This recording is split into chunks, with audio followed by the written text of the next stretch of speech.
हामी त्यो ठाउँमा पुग्यौँ अनि दार्चुलाको बेस्ट गाउँपालिका डुम्लिङ भन्ने ठाउँमा दार्चुलाको बेस्ट गाउँपालिका 2 डुम्लिङ अनि त्यहाँ चाहिँ एउटा नेपालदेखि इन्डिया जाने ठाउँ पनि नापियो अनि बोर्डर पारी ठ्याक्कै के अरे महाकाली नदीको पनि नापियो अनि अर्को एक्ज्याक्टली तपाईँले भिडियो सेयर गर्नुभएको ठाउँ भनेको चाहिँ बेस्ट गाउँपालिकाको डुम्लिङ के अरे काठा डुम्लिङ भन्ने खोला त्यो खोलाको रहेछ अनि त्यो नानीलाई पनि भेट्यौँ अनि त्यो उहाँको फ्यामिली सबैलाई भेट्यौँ अनि उहाँले पनि भन्यो यो फोटो चाहिँ हामीले यहाँ खिचेको तर अहिले त्यो ट्विन चाहिँ छैन त्यो ट्विन चाहिँ हामीले आवश्यक पर्दाखेरि मात्रै लाउँछौँ अरू बेला चाहिँ इलिगल हामीलाई पनि थाहा छ अब बाँच्नको लागि नभएर हामीले चाहिँ लाउनै पर्ने हुन्छ त्यो भएर लगाएको हो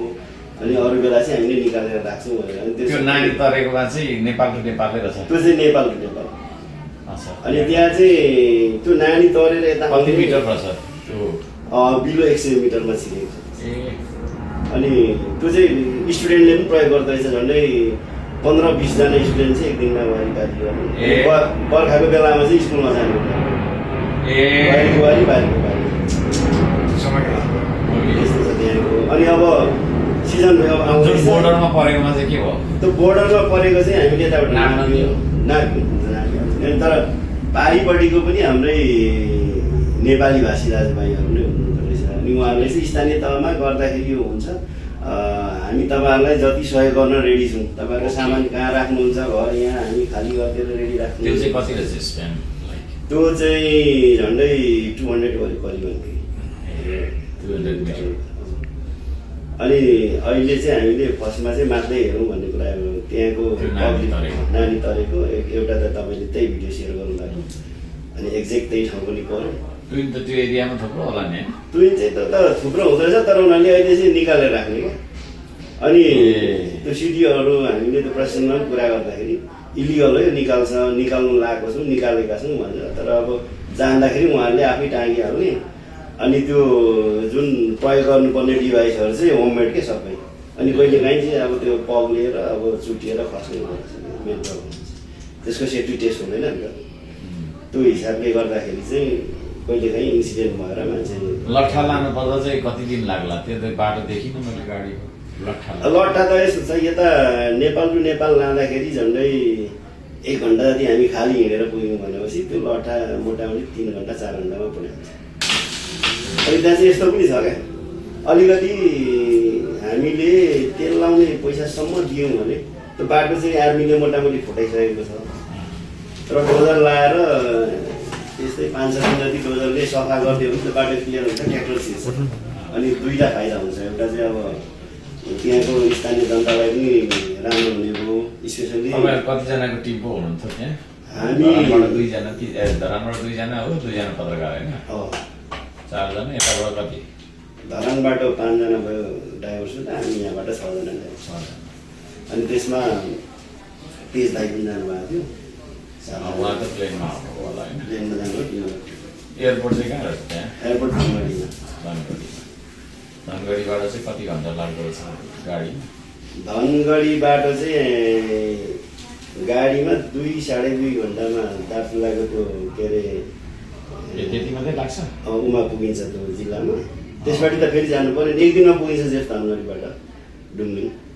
1 दिनमा गाडीमा पुगिन्छ तर गाडी चाहिँ अब जस्तो तस्तोले नभ्याउने अब पछि चाहिँ त्यहाँ 4 व्हिल गाडी चाहिन्छ गाडी पछाडि सनसेरा भन्ने ठाउँदेखि चाहिँ 4 व्हिल गाडी चाहिन्छ एकदम बाटो अप्ठ्यारो फेरि यसबाट छिटो बर्खा भयो होइन त्यसबाट फेरि झरेर 1 घन्टा जति हिँडेर बल्ल पुगिन्छ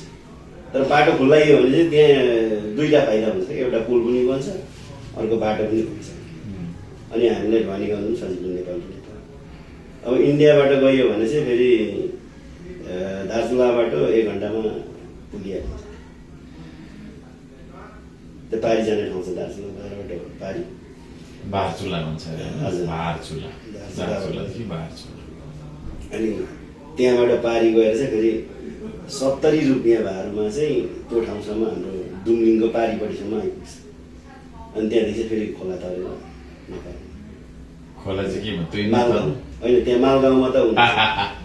जलुङ्गे पुलै छ मालगाउँमा हुन्छ अनि मालगाउँदेखि फेरि हिँड्दै तुइन त त्यहाँ थुप्रै रहेछ होइन त भने तुइन त थुप्रो स्थायी रूपमा राखेको होला